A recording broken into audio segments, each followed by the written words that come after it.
Kami bersyukur Tuhan, hari ini kami boleh belajar Bible Class spesial. Terima kasih untuk kesempatan yang indah dalam kehidupan kami. Di tengah-tengah kehidupan kami, kesibukan kami, di tengah-tengah pandemi ini kami tetap boleh belajar kebenaran firman-Mu. Tuhan berkati kami, bukakan pikiran hati kami, berikan hati yang lemah lembut mau diajar Tuhan. Dan biarlah kebenaran firman-Mu boleh memberkati kami semuanya. Roh Kudus berbicara buat kami, urapi kami semuanya. Kami siap menerima dan belajar kebenaran firman-Mu. Dalam nama Tuhan Yesus kami siap Tuhan. Haleluya. Amin. Shalom. Kita bertemu kembali dalam acara Bible Class spesial hari ini. Hari ini kita membahas tentang stigmata Kristus. Saudara mungkin lagi menebak-nebak apa itu stigmata, sambil mendengarkan saudara mulai paham ya. Nah, saya akan mulai dengan suatu ayat dalam Alkitab yang mengatakan bicara tentang stigmata. Galatia 6 ayat yang ke-17. Dikatakan, selanjutnya janganlah ada orang yang menyusahkan aku, karena pada tubuhku ada tanda-tanda milik Yesus. Nah, yang saya garis warna kuning ini, font ini, tanda-tanda ini namanya stigmata, seperti ini. Padaku ada tanda-tanda, pada tubuhku ada tanda-tanda, ada stigmata milik Yesus. Sebelum kita bahas ayat ini, sebelum kita bahas stigmata, kita harus paham tentang kitab Galatia, kenapa ayat ini keluar. Jadi kita mau lihat background dulu kitab Galatia ya. Nah, Galatia. Kitab Galatia itu intinya pembenaran oleh iman. Pembenaran bukan oleh Taurat. Ingat ya, Taurat itu artinya hukum. Jadi kitab Galatia ini menolong kita untuk paham bahwa secara keseluruhan kitab Galatia menggambarkan pembenaran oleh iman. Nah, itu sebabnya kata kunci kitab Galatia adalah pembenaran. Nah, untuk bisa paham Galatia, kita harus baca ayat kuncinya ya. Galatia pasal 2 ayat yang ke-16. Kamu tahu bahwa tidak seorang pun yang dibenarkan oleh karena melakukan hukum Taurat, tetapi hanya oleh karena iman dalam Kristus Yesus. Sebab itu kami pun telah percaya kepada Kristus Yesus supaya kami dibenarkan oleh karena iman dalam Kristus dan bukan oleh karena melakukan hukum Taurat. Sebab tidak ada seorang pun yang dibenarkan oleh karena melakukan hukum Taurat. Ini ayat kuncinya. Jadi konteks, ingat ya, Galatia 2:16. Sebab itu pun kami telah percaya kepada Kristus supaya kami dibenarkan oleh karena iman dalam Kristus dan bukan oleh karena melakukan hukum Taurat. Nah, ada konteks kami pun, itu ayat sebelumnya. Siapa kami? Menurut kelahiran kami adalah orang Yahudi dan bukan orang berdosa dari bangsa-bangsa lain. Jadi Paulus sedang menggambarkan seperti ini. Kami, timnya dia, itu orang Yahudi. Walaupun sudah menjadi Kristen tapi dulunya Yahudi. Yang memegang teguh aturan Yahudi. Nah, orang Yahudi yang paling menonjol adalah mereka disunat. Nah, itulah sebabnya ayat ini muncul. Kenapa? Nah, di sini ya, ada guru-guru palsu yang mengajar karena mereka tertipu dengan formula bahwa iman harus ditambah, iman plus. Iman harus ditambah perbuatan untuk bisa masuk surga. Karena bersama kan, zaman sekarang ini kan, iman harus ditambahi sesuatu untuk bisa masuk surga. Karena orang nggak yakin apakah iman saja cukup seperti itu. Jadi guru-guru palsu itu mulai menambahkan, kalau kamu percaya kepada Yesus, beriman kepada Yesus, kamu gak cukup untuk dibenarkan untuk masuk surga. Harus ditambahi dengan perbuatan. Supaya perbuatan itu membuktikan pertobatanmu. Dan yang paling ditekankan di sini adalah sunat. Tapi firman Tuhan membantah. Yang terpenting adalah kamu harus menjadi ciptaan baru dan itu terjadi karena pembenaran di dalam iman. Jadi secara ringkas, kitab Galatia isinya Paulus sedang membela kerasulannya karena dia diserang. Paulus bukan rasul sejati. Paulus itu rasul palsu.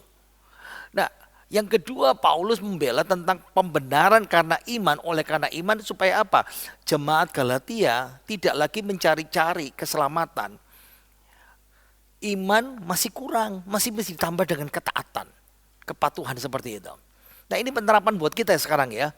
Seringkali gereja Tuhan kita suka nambah-nambah syarat. Oh, percaya Yesus, iman kepada Yesus, pembenaran dalam iman itu masih kurang. Kita orang Pantai Kosta, kalau kamu tidak bisa bahasa lidah, itu namanya bahasa roh ya, tidak masuk surga. Kalau kamu tidak melakukan kebaikan, tidak cukup masuk surga. Nah, kalau orang Yahudi, kalau kamu tidak disunat, kamu tidak bisa masuk surga, kurang. Ingat ya, hasil logis dari pembenaran oleh iman itu kita jadi hidup saleh. Saya tunjukkan ya, ini firman Tuhan.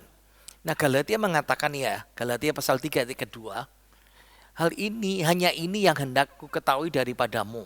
Adakah kamu telah menerima roh kudus karena perbuatan, karena melakukan hukum Taurat, atau karena percaya, karena beriman kepada pemberitaan Injil.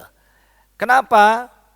Nah, karena kaum legalis yang tadi tuh iman plus itu loh. Iman plus perbuatan. Mereka mengajarkan kenapa seperti ini? Karena ada buku-buku pada masa itu, Mazmurnya Salomo. Nah, ingat ya, Salomo hidup 900 tahun sebelum Masehi. Tapi Mazmur ini muncul tahun 50. Jadi Salomo sudah mati 950 tahun yang lalu, ini baru muncul. Siapa yang Salomo yang mana ngarang? Nah, dalam Mazmur Salomo ini dikatakan orang yang melakukan kebenaran, menyimpan kehidupan untuk dirinya sendiri pada Tuhan. Jadi butuh perbuatan. Lihat ya, kita Baruh, ini tahun 100. Mujizat tetapi akan muncul pada waktunya kepada mereka yang diselamatkan oleh perbuatan mereka. Jadi kaum legalis itu dia pakai buku-buku yang mengajarkan bahwa iman masih kurang kalau kamu tidak menambahi perbuatan. Oke, jadi kesimpulan kitab Galatia, terbatas waktu kita ya. Serangan yang pertama, orang Kristen Yudais, apa itu? Orang Kristen yang memegang latar belakang Yahudi begitu kuat, masih melakukan. Serangan yang pertama, Paulus itu mengajarkan doktrinnya berdasarkan otoritasnya sendiri. Nah, Paulus menjawab dalam biografisnya, Allah memanggil saya dan 12 rasul yang lain menjadi saksinya Tuhan. Saya terima panggilan Tuhan khusus.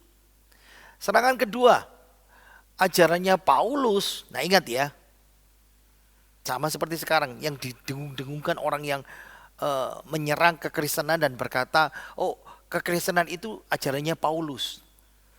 Kenapa? Ajaran ini sama sekali baru dan berbeda dengan perjanjian lama. Nah, firman Tuhan mengatakan Paulus membela keselamatan itu selalu karena iman. Bahkan dalam perjanjian lama pun semua karena iman. Nah, serangan yang ketiga dalam konteks ini ya, pengajaran karena iman itu semata mendorong kepada kehidupan penuh dosa. Kalau iman saja tidak pakai perbuatan pasti berbuat dosa. Firman Tuhan mengatakan tentu tidak. Pembenaran karena iman akan memimpin kepada kehidupan yang saleh.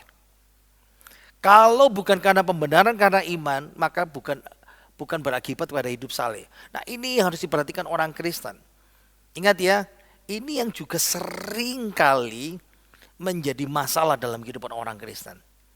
Oke, kita sudah paham latar belakangnya, kenapa ayat ini muncul. Sekarang kita bahas lagi dari awal lagi. Stigmata Kristus. Galatia 6 ayat 17, kita baca sama-sama. 2, 3. Selanjutnya, janganlah ada orang yang menyusahkan aku, karena pada tubuhku ada tanda-tanda milik Kristus. Nah, jadi background stigmata harus tahu ya, ini kan tanda-tanda milik Kristus. Dan ini terkenal sekali dengan nama stigmata. Jadi perdebatannya Kristen sejati. Ingat, keselamatan hanya karena anugerah. Tapi orang Kristen yang punya latar belakang Yahudi pada abad pertama yang tetap mengajar harus ditambah ajaran Yahudi Taurat. Makanya iman plus perbuatan. Dan inti ajaran kalau Kristen sejati itu adalah salib Kristus, hanya salib Yesus. Tapi inti ajaran ini adalah sunat, perbuatan. Nah, Kristen sejati mengatakan bahwa salib itu sumber keselamatannya. Karena ayat 12 dan 17, kita bermegah dalam salib Kristus. Kenapa? Dosa diampuni, ditebus, dihapus. Tapi Kristen Yudaizer mengajarkan, gak bisa, jangan pakai istilah salib. Karena istilah salib itu menyinggung, ingat ya, ini orang Kristen pada hidup abad pertama. Dan orang Kristen itu dibenci orang Yahudi. Dan kalau orang Kristen pakai istilah salib, salib itu menyinggung orang Yahudi yang non Kristen. Nah, gimana caranya supaya tidak menyinggung orang Yahudi? Adopsi saja sunat mereka supaya menghindari aniaya. Nah, kan hampir sama kan yang sedang terjadi akhir-akhir ini dalam kekristenan? Senada ya, mirip, serupa, mirip tapi tak sama. Nah, bagi Paulus untuk menghentikan perdebatan ini, dia tutup dengan kata stigmata. Aku punya stigmata, tanda-tanda milik Kristus yang paling penting. Kenapa? Karena kaum Yudaizer mengatakan yang paling penting itu sunat. Dan itu tanda pemuridan orang Yudaizer. Orang Kristen yang punya latar belakang pegang teguh Taurat, Perjanjian Lama dan perbuatan itu. Oke, jadi mesti paham ya. Tanda milik Kristus dipakai kata stigmata tadi itu. Nah, stigmata itu latar belakangnya itu tanda kepemilikan. Seperti misalnya kalau saya punya seorang budak, saya hidup pada abad pertama, maka budak itu saya akan cap ya, dengan besi yang dibakar, dan budak itu akan punya tanda cap, misalnya nama J saya, Jonathan Octavianus, JO. Nah, ada stigmata, itu namanya stigmata seperti itu. Nah, stigmata Paulus dalam ayat ini yang kita baca, itu merujuk pada bekas luka di tubuhnya. Tapi luka yang khusus disebabkan karena penganiayaan demi nama Kristus. Lihat ya, ini ayatnya.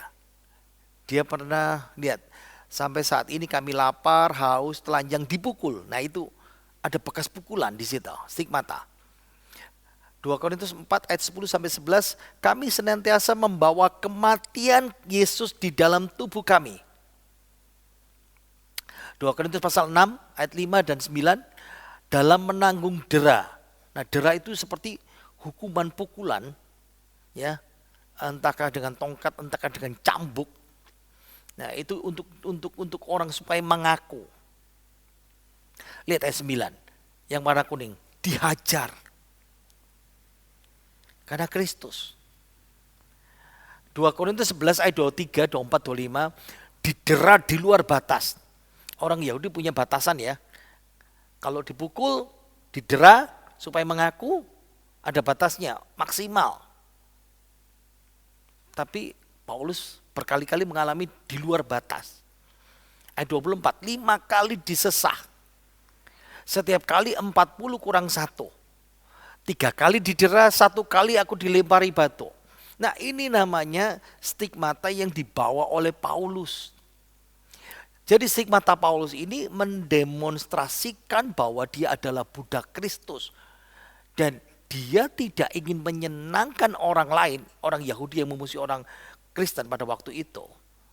Seperti serangan kaum Yudaizer, supaya kita tidak dimusuhi orang Yahudi, ya sudah nuruti saja orang Yahudi.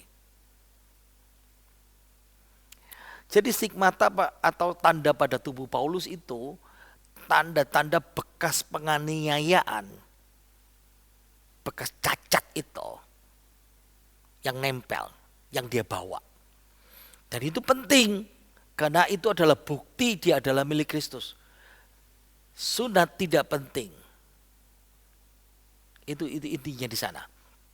Jadi Paulus minta perdebatan kaum Yudaizer diakhiri. Jangan menambahkan iman dengan perbuatan lagi. Dan Paulus memaparkan bukti terakhir pada pengkritiknya. Stigmata milik Yesus dalam tubuhnya, penganiayaan karena tubuh, karena Kristus, itu yang paling penting, bukan tanda lahiriah. Nah, sekarang ini bagian yang ketiga kita belajar namanya fenomena stigmata sekarang ini. Nah, fenomena stigmata sekarang ini mulai berkembang. Kenapa? Karena stigmata sekarang itu dipahami sebagai penampakan luka-luka Tuhan Yesus dalam tubuh seseorang. Kok mirip?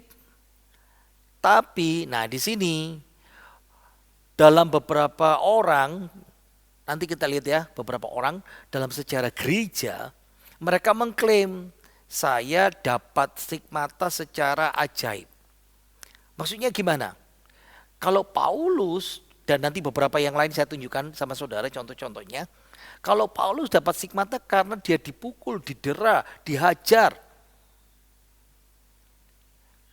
Penyiksaan karena Kristus. Tapi ini tidak disiksa, kondisi biasa, tiba-tiba muncul stigmata itu. Lihat ya, ini bedanya di situ. Jadi ada beberapa contoh ya yang kita bisa lihat. Nah, yang pertama Pastor James Bruce. Yang mana saudara lihat? Yang inilah. Lihat ya. Nah, yang ini. Ini stigmatanya. Jadi gini ceritanya ya. Pastor James Bruce, dia mengeluh sakit, ada sakit yang merasa tajam sekali di pergelangan tangannya itu. Lalu setelah menurut pengakuannya, setelah mengalami sakit di pergelangan tangan itu darah mulai merembes tadi tuh. Dan rembesannya terus di pergelangan tangan, kaki dan sisi kanannya. Lalu diyakini, wah Pastor James Bruce ini dapat blessing, dapat berkat. Stigmata luka-luka Tuhan Yesus. Jadi bukan disiksa, lain ya. Tapi muncul. Nah, katanya setelah dapat tanda stigmata ini, James Bruce Pastor ini bisa menyembuhkan orang sakit, jasmani maupun rohani. Nah berikutnya, Natuza Evolo. Lihat ya, ini stigmatanya, ada 4. Saudara lihat ya, yang 4 ini. Nah ceritanya seperti ini. Natuza Evolo ini, dia lahir tahun 1924. Nah dari kecil katanya dia sering mendapat karunia penglihatan. Ketemu Tuhan Yesus, ketemu Maria, ketemu malaikat, ketemu orang-orang suci yang sudah meninggal. Lalu dia dapat stigmata berdarah setiap hari Jumat. Dan sepanjang Prapaskah. Ingat ya, kita kan Paskah. Prapaskah itu dari Senin, Selasa, Rabu, Kamis, yaitu Prapaskah itu ya. Nah, luka stigmatanya ini menyakitkan dia dan itu menyebabkan dia punya kemampuan hemografi. Jadi muncul tulisan, makanya lihat yang di dengkul itu tadi itu, yang dihasilkan oleh darah. Dia meninggal tahun 2009. Berikutnya, Zlatko Sudak. Ya, namanya sekarang lagi musim Euro ya. Hampir sama-sama seperti itu. Lihat ya, ini stigmatanya. Jadi dia lahir tahun 71, lebih muda setahun dari saya, dari Kroasia. Dia lahir di Kroasia. Tahun 99 dia menerima stigmata pertama, yaitu salib yang tercetak di dahinya. Lalu yang kedua tahun 2000 dia terima stigmata, ada luka-luka Yesus di kaki, di pergelangan tangan dan pinggang. Nah itu yang menyebabkan dia katanya dia punya kekuatan mistik. Karunia penerangan, bisa membaca jiwa seseorang, atau bilokasi itu seperti berada dalam 2 tempat secara sekaligus. Nah ini Padre Pio dari Pietre Lacina. Agak susah bacanya ya. Ini stigmatanya. Jadi dia dikenal sebagai Franza Forgione atau dikenal sebagai Padre Pik atau Saint Pio, orang kudus Pio. Dia lahir tahun 1887 di Italia. Tahun 1910 pertama kali dia dapat tanda stigmata di tengah kanannya ya, dengan luka sakit katanya. Lalu dia diterima penglihatan visual sengsara Tuhan Yesus dan mulai sinar bercahaya mulai muncul dari kaki, tangan dan kakinya. Nah ini Teresa Newman. Lihat ya. Wow, dia keluar air mata berdarah dan tangannya berdarah. Saya lihat. Oke. Bahkan bajunya ya, lihat bajunya seperti ini. Lihat, Dia lahir tahun 1896 di Bavaria, Jerman. Tahun 1918 ya, dia menderita lumpuh tulang belakang dan sampai buta. Nah, tahun 1925 dia mendengar penglihatan dari Santa Teresia. Nah, selalu pada Prapaskah tahun 1926 dia terima stigmata ini. Jadi di baju tidurnya sampai semuanya keluarkan darah. Air mata darah, tangan berdarah, luka berdarah seperti ini. Nah, yang berikutnya Teresa Musco. Lihat ya. Ini stigmatanya.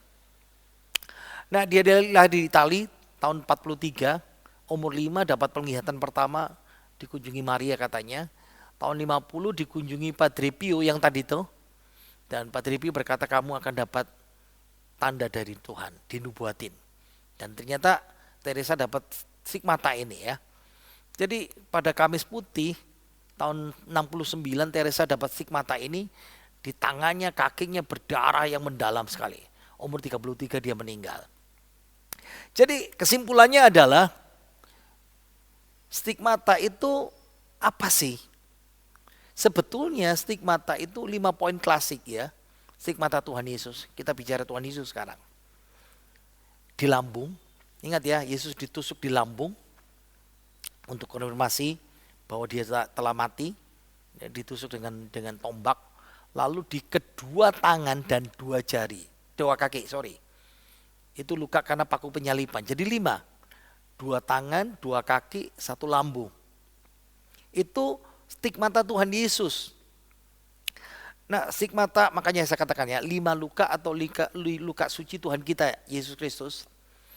Tapi stigmata yang terakhir ini berkembang. Bisa luka di mahkota duri, punggung, dan terus aja daftarnya makin banyak seperti itu. Nah, dalam tradisi gereja Katolik, stigmata ini pengalaman mistik orang suci. Nah, itu sebabnya mereka dijuluki santo atau santa. Itu diyakini sebagai mujizat dari Allah, seperti daftar tadi itu. Nah, misalnya setiap tanggal 17 keluarga Fransiskan merayakan stigmata Fransiskus dari Asisi, karena Santo Fransiskus dari Asisi ini menerima stigmata, luka yang masih seperti Kristus.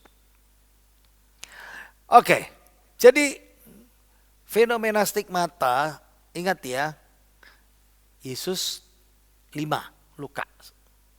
Lalu Paulus mengatakan luka yang dialami secara tubuh jasmani karena dia mengalami penganiayaan karena Kristus. Tapi fenomena stigmata sekarang berkembang, berbeda. Orang tiba-tiba punya luka yang diterima Tuhan Yesus, entah diadili, ditangkap, disalibkan. Bukan seperti pengalamannya Paulus karena alamiah, tetapi perjalanan spiritual, pengalaman rohani. Tanpa penyiksaan, tanpa menderita untuk Yesus, karena pengalaman rohani tiba-tiba muncul. Nah, ini bedanya di situ. Ya. Oke, harus dipahami. Saya mau saudara memahami ya. Yang pertama, fenomena stigmata sekarang ini banyak dilakukan legitimasinya. Ada yang berkata dipalsukan buat diri sendiri, ya. Yang kedua, ingat, Alkitab tidak memerintahkan siapapun untuk mendapatkan stigmata Tuhan Yesus. Dan Alkitab juga menyatakan bahwa Tuhan Yesus pasti akan stigmata secara khusus. Alkitab tidak pernah bicara seperti itu. Yang ketiga, ingat ya, Paulus tidak secara pengalaman rohani, ingat tadi itu saya katakan. Dia tiba-tiba dapat stigmata bekas luka penyalipan. Tapi ingat, stigmata dari tubuh Paulus itu karena dia dianiaya dalam komitmennya mengikuti Yesus. Itu pun tidak spesifik 5 luka suci. Ya, oke. Sebetulnya istilah 5 luka suci ini kan bukan istilah kita orang Kristen ya, istilah orang Katolik. Nah, fenomena stigmata ini sekarang, ingat, ini bukan tanda bahwa orang ini dewasa rohani atau tinggi rohaninya di dalam Tuhan. Bukan. Bagian yang terakhir, yang kelima, saya mau bahas. Stigmata dalam tubuh kemuliaan nanti. Ada gitu? Ya. Saudara pasti tanya, apa sih tubuh kemuliaan? Ingat ya, tubuh kemuliaan itu seperti ini. Sekarang kita punya tubuh jasmani. Bisa berdosa, bisa mati. Tapi nanti waktu rapture, pengangkatan, waktu Tuhan Yesus datang kembali menjemput kita, Tuhan itu mengubahkan tubuh kita menjadi tubuh kemuliaan. Nah, ada satu isu tentang stigmata dalam tubuh kemuliaan itu. Jadi tubuh kemuliaan kita sama seperti tubuh kebangkitan Yesus Kristus. Jadi ini ayatnya ya, Filipi 3 ayat 20 dan 21. Yang akan mengubah tubuh kita yang hina ini sehingga serupa dengan tubuhnya yang mulia. Jadi tubuh kita nanti, kebangkitan kita waktu rapture sama seperti tubuh kebangkitan Yesus. Ingat, Yesus bangkit dari kematian dan 40 hari dia di bumi, bisa multidimensi, ya, bisa makan ikan bersama murid-muridnya, bisa menghilang. Tubuh kita itu seperti itu nanti ya. Nah ini, saya bacakan 1 Korintus pasal 15 ayat 3 dan 4.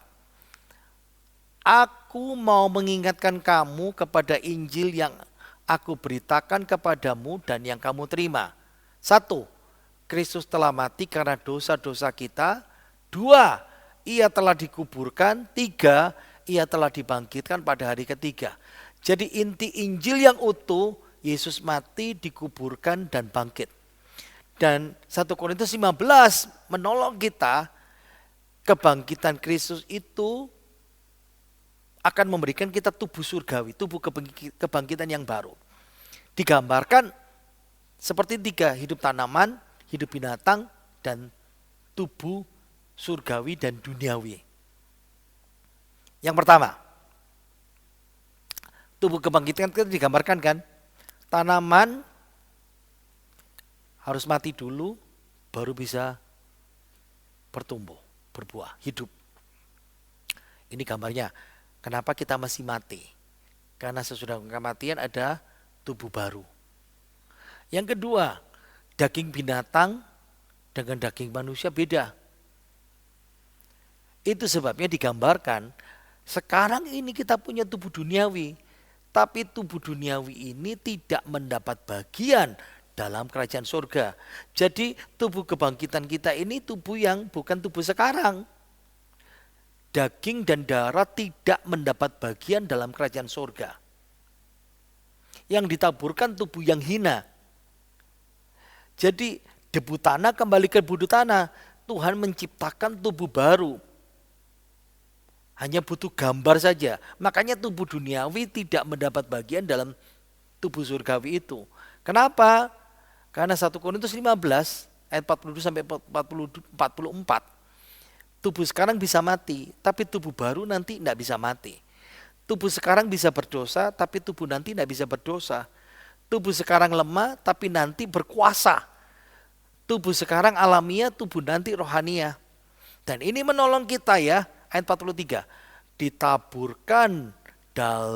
Ditaburkan dalam kehinaan, dibangkitkan dalam kemuliaan.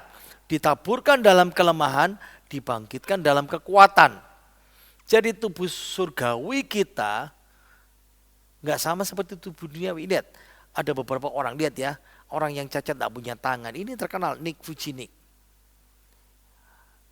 Tubuh cacat apapun menjadi sempurna. Sama persis kalau ada anak Down syndrome, dia bangkit dengan tubuh yang mulia, sudah sempurna. Sama seperti kalau saudara punya keluarga bayi yang meninggal, 1 Korintus 13 ayat 11 sampai 12, saya singkat saja ya, saya tidak terangkan. Ini intinya.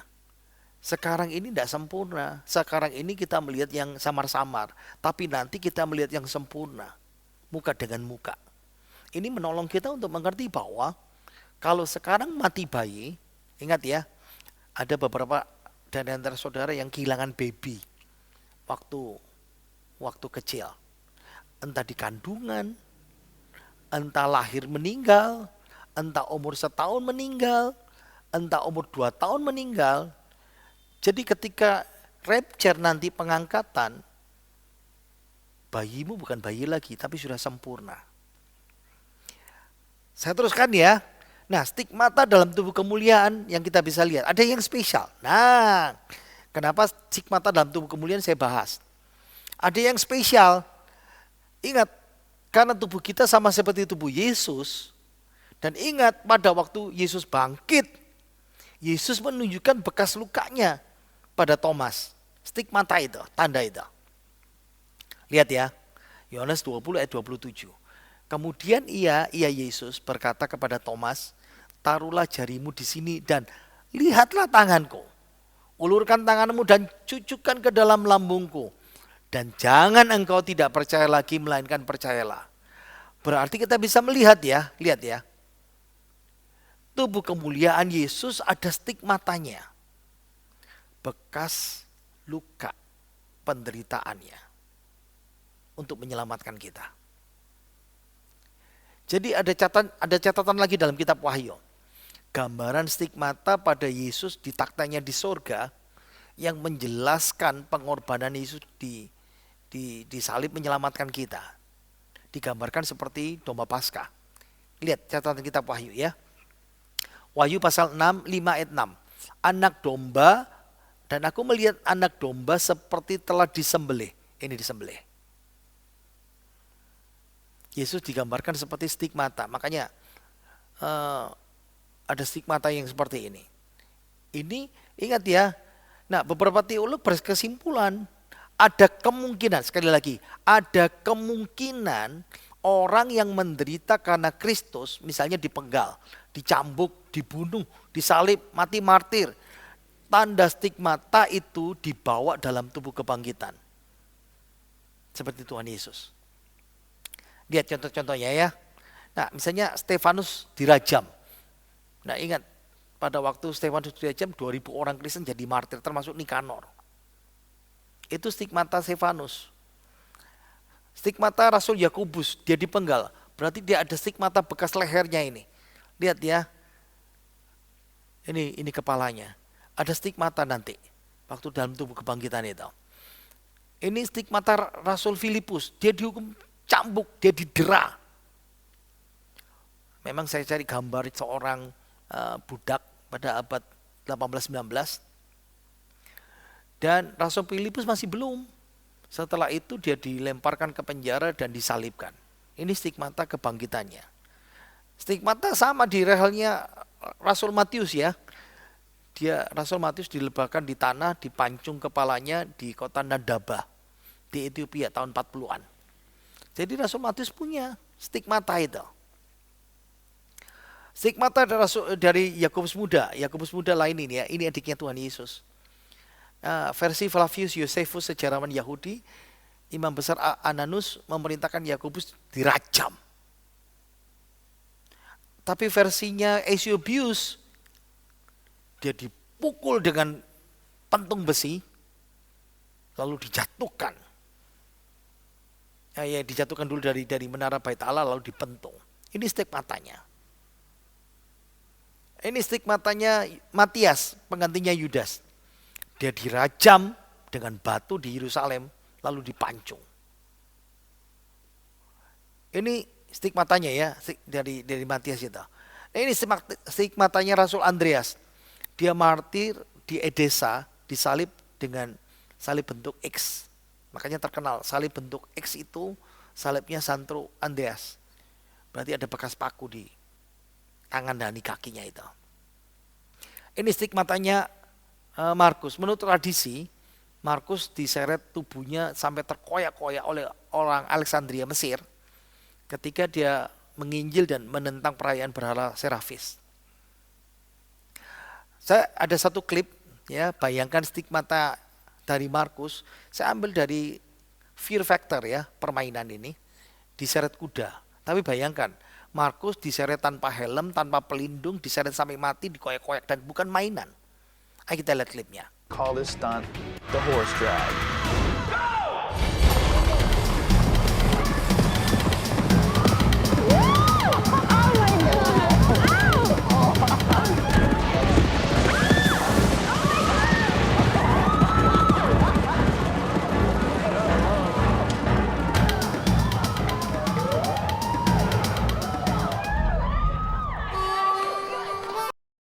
Berikutnya, stigmata Petrus. Petrus disalibkan terbalik. Dan Petrus memandang dirinya tidak layak untuk disalibkan dalam posisi yang sama dengan Tuhan Yesus. Stigmatanya Paulus di leher karena dia mati dipenggal. Saya cari gambar budak-budak yang dipenggal.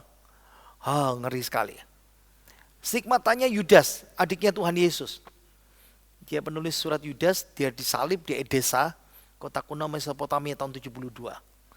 Ini yang ngeri. Stigmatanya Bartolomeus alias Nathanael. Dia dikuliti hidup-hidup. Jadi bayangkan ya, hidup-hidup dikuliti sampai mati. Di Abalanopolis di Armenia, bagian selatan tenggara Turki. Ini satu lagi, Thomas di Kalamina India disiksa, ditusuk dengan tombak, lalu dilempar ke oven.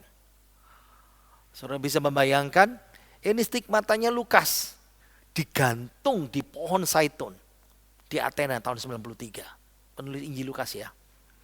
Ini lagi ngeri lagi. Simon orang Selot digergaji sampai mati di Suanir Persia. Jadi saudara bisa membayangkan ya, masih banyak jutaan orang percaya yang menderita karena Kristus. Dan di tubuhnya bawa stigmata milik Kristus. Dan stigmata ini dalam sejarah gereja abad pertama sekarang begitu banyak. Misalnya ya, stigmata dikoyak dimangsa oleh binatang buas. Wow, ngeri. Saudara lihat, singa-singa ini kaki, ini kepala. Ada juga yang disalib, entah sendiri atau bersama-sama seperti ini. Ada juga yang dibakar karena Kristus. Jadi stigmata dalam tubuh kemuliaan kita nanti, ya, kalau saudara menderita, dalam tubuh kebangkitan nanti pada waktu pengangkatan, stigmata itu bukan sesuatu yang memalukan, tapi tanda kehormatan. Itu sebabnya beberapa penafsir Alkitab, teolog, dan saya juga termasuk mempercayai, ketika nanti dalam tubuh kemuliaan beberapa orang punya stigmata itu. Dan itu tanda kehormatan bahwa orang itu sudah menderita untuk Kristus. Saya mau tutup dengan suatu penerapan untuk saudara dan saya. Ingat ya, sebagai orang Kristen kita tahu suatu saat nanti kita akan menderita untuk Kristus. Tapi berapa derajatnya, berapa dalamnya? Mungkin tidak sedalam dengan rasul-rasul yang tadi itu. Dengan beberapa orang Kristen yang mengalami sampai sekarang. Cuman bagaimana pertanyaan respon kita dengan penderitaan itu? Jujur aja ya, masa sekarang kita tuh ngomel, korban sedikit untuk Tuhan kita Yesus Kristus.